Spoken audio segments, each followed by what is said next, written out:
தெய்வத்தாலாகாதெனினும் முயற்சித்தன் மெய்வருத்த கூலி தரும். வணக்கம். எழுத்தாளர் சாம்பவி திருநீலகண்டன் அவர்கள் வழங்கும் மோகன கதைச்சிரம் யூடியூப் பக்கத்திற்கு உங்களை அன்போடு வரவேற்கிறோம். இன்று நாம் கேட்க இருக்கும் கதை எழுத்தாளர் சாம்பவி திருநீலகண்டன் அவர்கள் எழுதிய நயனவாசினி. சந்தனகுமரன் நயன மனோகரி இருவரின் காதலையும் போராட்டத்தையும் அதன் பின்பான வாழ்வோவியத்தை பேரன்புடன் பேரழகாய் விவரிக்கிறது இக்கதை. ஆர்ஜே காமாட்சி அவர்கள் குரல் வழியில் உங்கள் செவியை இனிமையாய் நினைக்க கதையை கேட்டு மகிழுங்கள். கதை கேட்போமா? அத்தியாயம் 20. நயனியின் ஆவேசம். எப்பேற்பட்ட புடவையாக இருந்தாலும் சரி, ஒரு தேர்ந்த புடவை வியாபாரியின் கையில் அந்த புடவை அடங்கி துவண்டுவிடும். 2 நிமிடங்களில் அந்த பெண் தேர்ந்தெடுத்த புடவைக்கு முந்தி எடுத்து முன்கொசுவம் வைத்து வீசியது அந்த பெண்ணிற்கு பிடிக்கவில்லை. தான் வாங்கும் புடவையை எரிவானா இவன் என்ற ஆத்திரம் வர அவனை முறைத்தபடி நின்றாள் அந்த பெண். இதெல்லாம் சர்வசாதாரணம். கவுண்டரிலிருந்து குமரன் நீட்டினாலும் வனஜாவிற்கு எட்டாது. அத்தனை நீளமானதாய் இருக்கும் பட்டுப்புடவை வைத்திருக்கும் மேடை. இதில் வீசல் எரிதல் எல்லாம் பார்த்தால் வேலைக்காகாது. இப்போது வரை யாரும் அதை பெரியதாய் நினைத்தும் இருந்ததில்லை. புடவை எடுக்க வருபவர்களுக்கே இது தெரியும். சத்தியமில் பெண்களுக்கு பெண்கள்தான் புடவை கட்டி விடுவர் என்றில்லை. ஆண்களும் சில சமயங்களில் கட்டி விடுவார்கள். இன்று வனஜா இருக்கவும் அவர் அந்த பெண்ணிற்கு கட்டி காண்பிக்க அது அந்த பெண்ணின் தாயாருக்கு பிடிக்கவில்லை. தம்பி, நீங்க வந்து கட்டி விடுங்க. போன முறை நீங்க தானே எனக்கு கட்டி காண்பிச்சிங்க என்று அவர் குமரனை அழைக்க அவன் அசையவில்லை. அக்காவே கட்டுவாங்கம்மா. அவன் விலகிக் கொண்டான். அவர் விடாது பேசி அவனை புடவை கட்ட அழைக்க அந்த பெண்ணிற்கு எரிச்சலாய் போனது. அம்மா விட, அதான் வரலன்னு சொல்றாங்கல்ல என்க. நீ சும்மா இருடி. அந்த லைட் ப்ளூ சாரி போன முறை பார்த்தப்ப நல்லா இல்ல. தம்பி எனக்கு கட்டி காண்பிக்கவும் தான் பிடிச்சு எடுத்தேன் என்றவர் ஆர்வமாய் சொல்ல அந்த பெண்ணிற்கு கடுப்பானது. ஒரு வழியாக வனஜா சொல்ல குமரன் அந்த பெண்ணிற்கு வேண்டா வெறுப்பாய் கட்டிவிட வந்தான். விரல்கள் கூட மேனியில் படாதவாறுதான் அவன் புடவையை அணிவிப்பான். பைண்டிங் கிளிப் வரும் இடங்களில் பெண்களையே புடவையை மேலே போட்டுக்கொள்ள சொல்வான். அதிலெல்லாம் தேர்ந்தவன்தான். அந்த பெண்ணும் அவன் புடவை கட்டும் போதே அதை உணர்ந்தவள். வேண்டுமென்றே அவன் புறமாய் தள்ளி நிற்க குமரனின் விரல் லேசாய் அந்த பெண் மீது பட்டுவிட்டது. அவ்வளவுதான். இதுதான் சாக்கென்று புடவையை உதறியவள் குமரனின் கன்னத்தில் அறைந்திருந்தாள். மேல கை வைப்பியா நீ என்று மறுபடியும் அடிக்க கைவோங்க அதை பிடித்து கொண்டான் குமரன். கோபம் கொப்பளிக்க அவன் அந்த பெண்ணை திரும்ப அடித்திருந்தான். அது பெரும் பிரச்சனையாகிவிட்டது. என்னடா குமரா என்று போஸ் ஓடிவர அந்த பெண்ணும் அவள் தாயும் கத்தி ஆர்ப்பாட்டம் போட்டுவிட்டனர். என்ன கடை நடத்துறீங்க? கூப்பிடுங்க உங்க முதலாளிய என அந்த அம்மா குதிக்க, எங்க அப்பா யார் தெரியுமா என்று அந்த பெண் குதிக்க, உனக்கே அது தெரியலமா என்று சப்தமாய் சொன்னான். அவர்கள் மேலும் பேச அதை அசட்டை செய்தபடி, சரிதான் போங்கடி என்று விட்டான் குமரன். இதில் லேடி கஸ்டமர் மேல் குமரன் கை வைத்து விட்டான் என்ற செய்திதான் வந்தது முதலில். கடை முழுக்க விஷயம் பரவ ரவுண்ட்ஸில் இருந்த சரபேஷின் காதில் விஷயம் எட்டியதும் கோபம் ஜிவுஜிவுத்து விட்டது. அதுவும் பெண் மீது கை வைத்து விட்டான் என்பது அவரின் தலைக்கு ஏறியிருக்க புலியின் பாய்ச்சலில் பட்டு செக்ஷன் விரைந்தார் சரபேஸ்வரன். என்ன ஏதென்று விசாரிக்கும் முன் குமரனை பார்த்த மாத்திரம் அறைந்திருந்தார் சரபேஷ். அத்தனை பேர் சுற்றி இருந்தும் அவரை கட்டுப்படுத்த முடியாது போக, சார் இருங்க, சொல்றத முதல்ல கேளுங்க என்று குமரன் தடுத்தும் அடங்காதவர் மேலும் அடியை வைக்க போஸும் சரபேஷின் பிஏவும் பிடித்து கொண்டனர். இந்த மாதிரி ஆட்களை எல்லாம் ஏன் வேலைக்கு வச்சிருக்கீங்க என அந்த பெண் விடாது பேச அடி வெளுத்து விட்டார் சரபேஷ். விஷயம் நயனியை எட்ட வனஜா அவசரமாய் மேலே நடந்ததை கூறி அவளை அழைத்து வந்திருந்தார். உதடு கிழிந்து தலைகுனிந்து நின்றிருந்த குமரனை பார்த்த நயனி ஆடி போய்விட்டாள். முன்பிருந்த நயனியாயிருந்தால் அழுது கதறியிருப்பாள். இப்போது வாழ்க்கை பாடத்தை படித்துக் கொண்டிருக்கும் குமரனின் மனைவி ஆவாளே. சிவந்து சினந்தவளாய், அடிக்காதீங்க, அடிக்காதீங்க அவர, நிறுத்துங்க, நிறுத்துங்க சார் மொத என்று கத்திய நயனியின் பின்னால் வனஜாவும் பாண்டியும் நின்றனர். கேட்க ஆள் இல்லனா என்ன வேணா செய்வீங்களா சார்?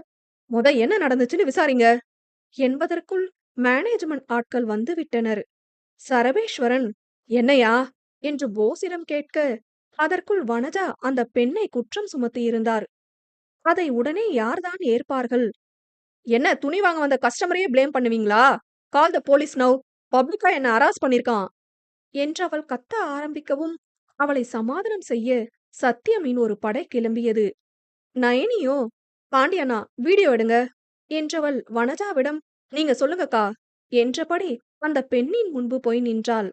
அதற்குள், "இங்க இப்படி சத்தமெல்லாம் போடக்கூடாது நயனி" என்று செக்யூரிட்டி வர, "நாளைக்கு நீங்க தான் இந்த அம்மாவ கெடுத்தீங்கன்னு வந்து சொல்லும்.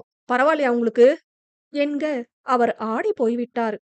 சரபேஷ் நயனியின் அந்த பேச்சில் நிதானம் எடுத்திருந்தார். இருந்தும் டென்ஷன் ஏறி இருந்தது. "இத்தன கஸ்டமர்ஸ் இருக்கீங்க. வேலை செய்றவங்க இருக்கீங்க. இவங்க முன்னாடியே என் புருஷன் இவங்க மேல கை வச்சாருன்னு சொல்றாங்க. அது பொய்" என்றாள் ஆத்திரத்துடன். "சார், உங்க கடைக்கு ஒரு குந்தகமும் வராது. மாச சம்பளக்காரங்க நாங்க. எங்களுக்கு கௌரவமும் மானமும் தான் முக்கியம்.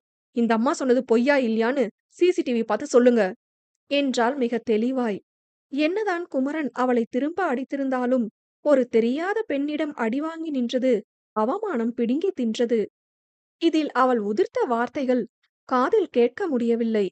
நயனி அதை மீண்டும் தோண்டியது அவனை குற்ற ஆரம்பித்தது.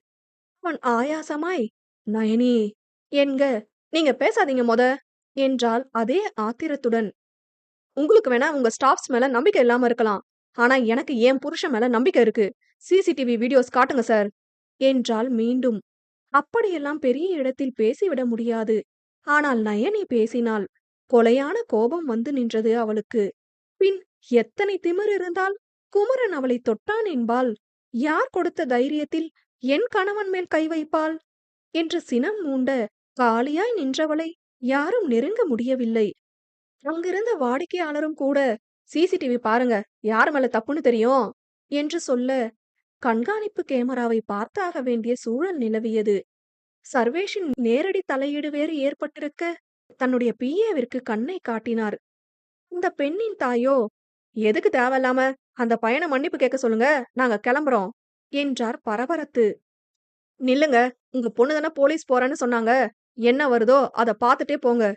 தப்பு உங்க மேல இருந்தா மன்னிப்பு வந்தாகணும்" என்றவளின் ஆணித்தனமான பேச்சு அங்கிருந்தவர்களை அசைத்து பார்த்திருந்தது. "நான் அவன்கிட்ட மன்னிப்பு கேட்கணுமா? நெவர்" என்று அந்த பெண் கிளம்பும் மார்க்கத்தில் நிற்க, போஸ் சிசிடிவி கேபினிற்கு அழைத்து விரைந்து பார்க்க சொல்லிவிட்டார். "சீக்கிரம் பார்த்து தொலைங்கடா, அந்த பொம்பளை தப்பிக்க பாக்குது" என்றிருக்க காட்சிகள் விரைந்து ஆராயப்பட்டன. குமரன் தனக்கான எதிர்வாதம் செய்து பயனளிக்காது போக அமைதியாகிவிட்டான். அதுவும் அவன் மேல் சுமத்தப்பட்ட குற்றம் உறைய வைத்துவிட்டது அவனை. எனினும் அவனைப் போலவே அவன் மனைவியும் இருப்பாள் என்று நினைப்பது அபத்தமன்றோ? அவள் சொன்னதுதான் நடந்தது. குமரனை அந்த பெண் தான் நெருங்கி இருந்தாள். அது தெள்ளத் தெளிவாய் பதிவாகியிருக்க, மூச்சில்லை அம்மா மகளிருக்கு. "இப்ப கூப்பிடுங்க உங்க போலீஸ" என்றவள் கத்தலில் அரண்டு விட்டனர் இருவரும். திரும்பியவளின், "என்ன சார்" என்ற கேள்வி சுருக்கென்று இருந்தது சரபேஷிற்கு.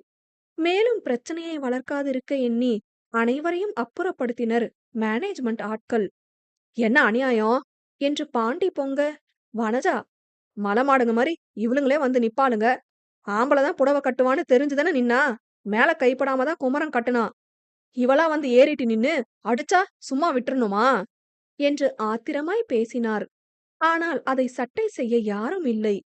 அதைக் கேட்ட சரபேஷும் நகர, நயனியின், "இனி நாங்க இங்க வேலைக்கு வரலைங்க சார். மான ரோஷம் இருக்கிறவங்க யாரும் இங்க இருக்க மாட்டாங்க.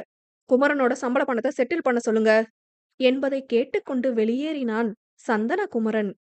எத்தனையை தான் ஒரு மனிதன் தாங்குவான்? ஊண்டி நிற்பதற்குள் காதல் போராட்டம், திருமணம், உறவு பிரிவு, மனைவியின் விபத்து, பெற்றோரின் சுயரூபம், பணத் தேவை என்று மாடாய் உழைத்தவனின் நிலையை புரியாது, ஓய்வெடுக்க நொடிநேரம் கூட இல்லாது போட்டடிக்கும் இந்த விதிக்கு கூட மேற்கொண்டு அவன் தலையில் இறக்க நினைக்கும் அடுத்த பிரச்சனையை எழுத நேரம் இருக்குமோ என்னவோ? ஆனால் குமரனுக்கு எங்கிருந்தது அந்த நேரம்? காலைதான் இரவில் இன்னொரு வேலைக்கு செல்ல முடிவெடுத்து ஏங்கியவனை மாலை மொத்தமாய் மரண அடியை கொடுத்து துரத்தி விட்டிருக்கிறது இந்த விதியும் சத்தியமும். அதுவும் வேற்று பெண்ணொருத்தியின் மீது கை வைத்து விட்டானாம். ஓய்ந்து போய் நொடிந்தமர்ந்து விட்டான் சந்தனகுமரன். விரக்தியாய் ஒரு சிரிப்பு உதிர்ந்தது அவனிடம். "என் நயனிய மீறி வேற ஒருத்தவங்க மேல என் விரல் படுமா என்ன?" என்றவன் விழியில் கண்ணீர் கோர்த்து விட்டது. போதும் என்று நினைத்தானோ, அவனால் சுத்தமாய் முடியவில்லை. மனதோ உடலோ எதுவும் அவனை அசைய விடாது பிடித்து கொண்டு முடக்கியது. முன்னரிருந்த அவன் மனப்பிணைப்பும் நடைமுறை பிணைப்பும் இப்போது மொத்தமாய் மாறியிருந்தது.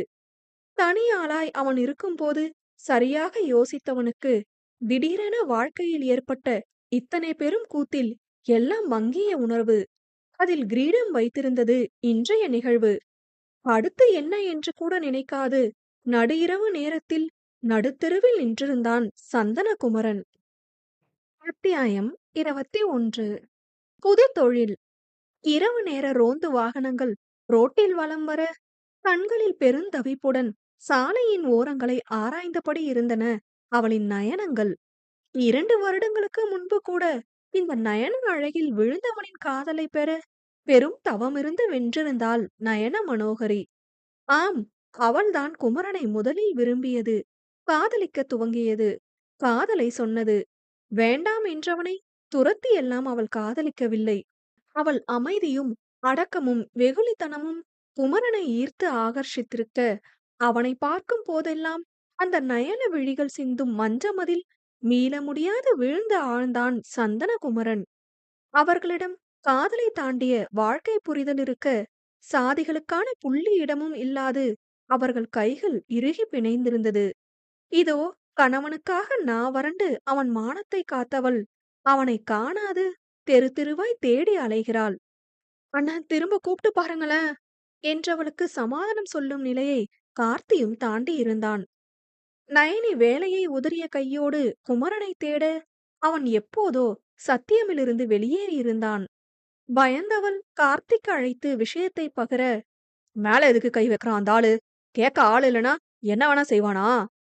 நீ ஏன் சும்மா விட்டுட்டு வந்த நயனி என்று எகிரியவாறு ஹாஸ்டலில் இருந்து சத்தியம் நோக்கி ஓடி வந்தான் கார்த்தி. அண்ணா அவங்க நான் பேசுறத கேட்க கூட இல்ல. எனக்கு இங்க வேணாம்னு தான் வந்துட்டேன். திரும்பினா இவரை காணோம் என்றவள் கலங்கியபடி சொல்ல, என்னோட வாழ்க்கையை கெடுத்தது பத்தாதுன்னு இன்னும் எத்தனை பேரோடத கெடுக்க இருக்கான் அந்த சரபேஸ்வரன் என்று கத்தியவன் சத்தியம் உள்ளே நுழைய முற்பட அவன் கையை பிடித்து தடுத்தவளாய், இல்ல இல்ல வேணாம் வாங்க, குமரனை பார்க்கலாம் எங்கன்னு என்றவள் அவனுடன் குமரனை தேட ஆரம்பித்தாள்தான். மணி 10 கடந்தும் இன்னும் குமரன் அவர்கள் கண்ணில் சிக்கவில்லை. ஆனால் கஜேந்திரன் கண்ணில் பட்டுவிட்டான் அவர் மூத்த மருமகன். மஞ்சு அழைத்து இப்படியென்று செய்தியை சொல்ல, அந்த புள்ளைய மட்டும் ஏன் தான் இந்த பாடு படுத்துறாங்களோ என்றபடி அவரும் ஒரு பக்கம் தேடிக்கொண்டுதான் இருந்தார். உக்கடம் பைபாஸ் சாலையில் ஒரு ஒதுக்குப்புற ஓட்டலின் வாசலில் அமர்ந்திருந்தான் சந்தனகுமரன். உதட்டில் ரத்தம் உறைந்திருந்தது. அவன் அணிந்திருந்த நீல நிற சட்டையும் தலையும் பயங்கரமாய் கசங்கியிருக்க, பார்வையோ எதிரே இருந்த மின்விளக்கை வெறித்தபடி இருந்தது. என்ன தம்பி என்று வந்தவர் குரல் அவனை அசைத்தது. கஜேந்திரனை நிமிர்ந்து பார்க்கக்கூடிய தெம்பு அவனிடம் இல்லை. அவன் குற்றமற்றவன் என்று அவன் மனைவி நிரூபித்தாலும் ஏனோ அவன் குற்றமுற்றவன் போல் உணர்ந்தான் கஜேந்திரன் முன்பு. அவன் அசையாது இருக்கவும் கஜேந்திரன் அவன் அருகில் வந்தமர்ந்தார். என்னமோ நடந்துருச்சு, விட்டுருச்சு வாங்க தம்பி. பொறுமையாய் அவர் சொல்ல அவன் பார்வையில் மாற்றம் இல்லை. அவரும் அவன் போக்கில் விட்டவர் சிறிது நேரம் அவனோடே அமர்ந்திருந்தார். இப்போ என்னோட உங்களுக்கு பேச பிடிக்கலையா தம்பி என்று அவர் ஆரம்பிக்க குமரன் திரும்பினானில்லை. மனதில் அவருக்கும் இருந்திருக்கும் போல, சாதி சாதின்னு அத்தனை பேசினவங்க எல்லாம் இப்ப எங்க போனாங்க தம்பி என்றார் அவன் இருந்த நிலையை பார்த்து. அது குமரனை சுருக்கென்று உணர வைத்திருக்க கஜேந்திரனை திரும்பி பார்த்தான்.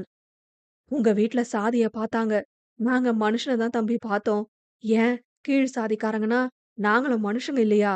எங்க பிள்ளைகளுக்கும் நல்ல வரனா மாப்பிள்ளை வரணும்னு எதிர்பார்க்க மாட்டோமா? அப்படி பார்த்தா உங்க வீட்டு ஆளுங்க நடவடிக்கைக்கு நாங்க எவ்வளவோ தேவலாம் தம்பி. சாதியை விட குணத்தை தான் நாங்க பார்த்தோம். அதுக்கு எங்க வளர்ப்ப பார்த்து காதலிச்ச நீங்களே தான் சாட்சி என்றார் மனது ஆறாது. எத்தனை நாள் புழுக்கமோ மொத்தமாய் அவர் மருமகனிடம் இறக்கினார் கஜேந்திரன். என் பொண்ண நான் தவமிருந்து தான் தம்பி பெத்தேன். மனோவுக்கு முன்ன மஞ்சுவுக்கு 2 தடவை குழந்தை நிக்காம இருந்துருச்சு. நான் சாமி கிட்ட பிள்ளை வர வேண்டி நிக்கல. வேண்டுன சாமியே எனக்கு வரணும்னு தான் கேட்டேன். 1க்கு 2 அந்த சாமி வரம் கொடுத்து வந்துடுச்சு. இப்ப வர உசுராதாயா என் பிள்ளைங்கள வளர்க்குறேன் என்றவர் கண்கள் கலங்கியது. அன்னைக்கு மனோவ அடிச்சது என்ன மீறி நடந்ததுயா. அவளுக்காக வந்து கேட்டீங்களே, மனசு நிறைஞ்சிருச்சியா என்றார் கைகளை உயர்த்தி கொண்டு. நீங்க தங்கம்தான். உங்க பேச்ச எனக்கு காட்டி கொடுத்துருச்சு. தைரியமா என் பொண்ண உங்களுக்கு கொடுத்தேன். ஆனா, என் பிள்ளைய வெந்து போய் கூட்டிட்டு வந்தீங்களே என்றவர் குரலில் அத்தனை அழுகை வழிந்தது. மாறாக கண்களை மூடியிருந்த குமரன் கண்ணில் கண்ணீர் இறங்கிவிட்டது. உங்கள குறை சொல்லல. என் ஆதங்கம் இது. உங்ககிட்ட சொல்லாம மனசுக்குள்ளேயே வச்சுக்க முடியல. உங்களுக்கும் என் மேல கோபமா தான் இருக்கும். அதே மாரி தான் எனக்கும். என்ன இன்னும் எத்தன நாளைக்கு அத தூக்கிட்டு சுத்த? என்றபடி ஒரு சிரிப்பை உதிர்த்தார். குமரனின் கையை பிடித்தவர், எனக்கு புரியுது தம்பி. உங்க வயசுக்கு நீங்க பார்த்ததெல்லாம் ஜீரணிச்சுக்க கொஞ்சம் அவகாசம் வேணும். நம்மனால தாங்க முடியறத தான் ஆண்டவன் கொடுப்பான். நீங்க தாங்கிக்கிட்டீங்க. இனி மனச திடமா வச்சு வெளிய வர முயற்சி பண்ணுங்க. உங்க வாழ்க்கை எங்கேயோ இருக்கு. இதுக்கெல்லாம் சோர்ந்து போயிட்டா, இத விட மேல வர பிரச்சனைய சமாளிக்க முடியாம அல்லாட்டமா போயிடும் என்றார் அனுபவஸ்தர். எவ என்ன பேச்சு பேசினாலும் உங்க பொண்டாட்டி அதை எப்படி பார்க்கறான்னு மட்டும் பாருங்க. இப்போட்டுன்னு இல்ல. எப்பவும் ஆம்பளனா தப்பானவன், பொம்பளைய கண்டா பல்ல காட்டுவான்னு தான் பேசுவாங்க. இதையே எண்ணி எத்தன பொம்பளைங்க சரின்னு நீங்க கை காட்ட முடியும்? நம்ம சரியா இருக்கோம். பொண்டாட்டிக்கு உண்மையா இருக்கோம். அது போதும். அதை எப்பவும் மனசுல வச்சு சுத்தமா இருந்தா போதாதா? என்றவர் தோள் சாய்ந்து கதறிவிட்டான் சந்தனகுமரன். தந்தையாய் ஆண்டியப்பன் இருந்து மகனை தேற்ற வேண்டிய இடத்தில் அதை கஜேந்திரன் செய்திருக்க, அது மொத்தமாய் குமரனை நெகிழ வைத்திருந்தது. விடுங்க தம்பி, எல்லாம் இத்தோட போச்சு என்று அவன் கையில் தட்டிக் கொடுத்தார். அவன் அழுத்தங்கள் தீரும் மட்டும் அழுக விட்டவர், எழுந்திரிங்க தம்பி, மனோ பயந்து போயிருக்கா. வீட்டுக்கு போகலாம் என்றவர் எழுந்து நின்று அவனை எழுப்பி விட்டார். மூக்கை உறிஞ்சிக் கொண்டு கஜேந்திரன் பின்னால் குமரன் நடக்க, இருங்க ஒரு டீ குடிச்சிட்டு போகலாம் என்றபடி பக்கத்தில் திறந்திருந்த சின்ன டீ கடைக்கு சென்றவர் இருவருக்குமான தேநீரோடு வந்தார். வாங்கிக் கொண்டவன் மிகுந்த தயக்கத்திற்கு பின், உங்களுக்கு என் மேல கோபம் இல்லையா மாமா என்றான் அமைதியான குரலில். அவனின் மாமாவில் கஜேந்திரனின் உள்ளம் குளிர்ந்து விட்டது. மிடறு தேநீரை பருகியவராய், உங்க மேல வருத்தம் இருந்துச்சு தம்பி. கோபம் எல்லாம் இல்ல. 2 பேரும் காதலிச்சுங்க. மனசொத்து வாழ்றீங்க. என் மனம் சந்தோஷமா சிரிச்ச முகத்தோட இருக்கா. வேற என்ன வேணும் எனக்கு என்றார் உள்ளார்ந்து. குமரனுக்கு அது போதுமானதாக இருக்கவில்லை. அவன் உள்ளத்தில் காரணமின்றி ஒரு நமைச்சல் இருந்தது. கஜேந்திரன், வீட்டுக்கு போகலாமா தம்பி என்க, ஆ போலாங்க மாமா என்றான் நிதானமாய். அவர்கள் வீட்டிற்கு வர, மைனி தம்பிய தேடி கார்த்தியோட போச்சு என்றார் மஞ்சு கலக்கமாய். குமரனோ, கார்த்தி கூட தானே போனா என்று கொக்கியிட, ஆமா தம்பி, என்கிட்ட போன்ல சொல்லிட்டு தான் போனாங்க என்க, பத்திரமா கூட்டிட்டு வந்துடுவான் அத்த, பயப்படாதீங்க என்றவன் தளர்வாய் ஷோஃபாவில் அமர்ந்தான். கஜேந்திரன் தாரணியிடம் சாப்பிட எடுத்து வைக்க சொல்ல, இல்ல இப்ப வேண்டாம் மாமா, நயனி வரட்டும் என்று விட்டான். 10 நிமிடங்களில் நயனியோடு கார்த்தி வீடு வர, கீழ் வீட்டில் குமரன் இருக்கவும் தான் அவளுக்கு மூச்சே வந்தது. எங்க போனீங்க குமரா? எங்கெல்லாம் இத்தனை நேரம் தேடுறோம் என்றபடி அவன் அருகில் அமர்ந்தாள் நயனி. மனசு ஒரு மாரி இருந்துச்சு கண்ணு, அப்படியே நடந்து போயிட்டேன் என்றவன் கார்த்தியை பார்க்க, அவன் முகத்தில் அடக்கப்பட்ட கோபம். அந்த ஆளை ஏன்டா அடிக்காம வந்த என்றவன் கோபம் புரிந்தது குமரனுக்கு. இனி அந்த பேச்சு வேண்டாம் கார்த்தி, விட்டுடு என்றவன் ஷோஃபாவில் சாய்ந்தமர்ந்தான். நைனி கேட்க போய் ஆச்சு. இல்லனா என்ன தலைய எடுத்திருப்பானா? என்ன தைரியம் பாரு என்று கார்த்தி மேலும் சினக்க, உண்மை என்னன்னே தெரியாம ரொம்ப பண்ணிட்டாங்கண்ணா. வனஜாக்கா வந்து சொல்ல போய் ஆச்சு. இல்லனா என்ன ஆயிருக்கும்? வேலைதான் போயிருக்கோம். நீயே அதையும் சொல்லிட்டு வந்துட்டியே என்றான் குமரன் கண்களை திறக்காது. என்ன நடந்து போச்சு இப்போ? நம்ம மேல தப்பில்ல தானே. கொஞ்சம் பொறுத்திருந்து வேற வேலை தேடலாம். இல்லையா வேற தொழில மாத்தலாம் தம்பி என்றார் கஜேந்திரன் தெம்பூட்டும்படி. கஜேந்திரனின் பேச்சு பவதாரணியை உந்தியது.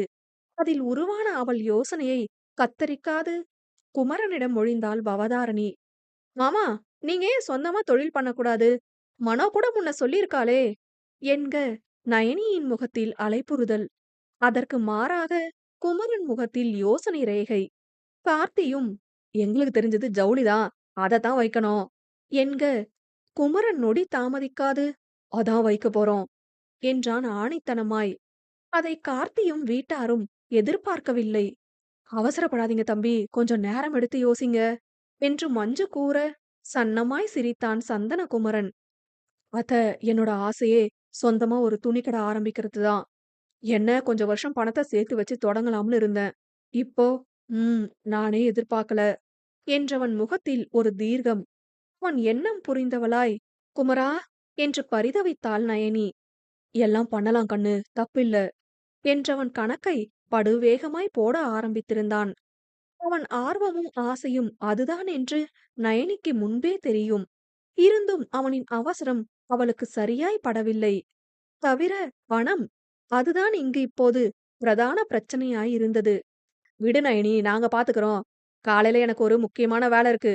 முடிச்சிட்டு வரேன் குமரா" என்று கார்த்தி விடைபெற, "பொறுமையா வா, இனி நாம ஆரம்பிக்கிற கடைய பத்தி தான் பேசணும்" என்று அவனை வழி அனுப்பி வைத்து மாடி ஏறிவிட்டான்.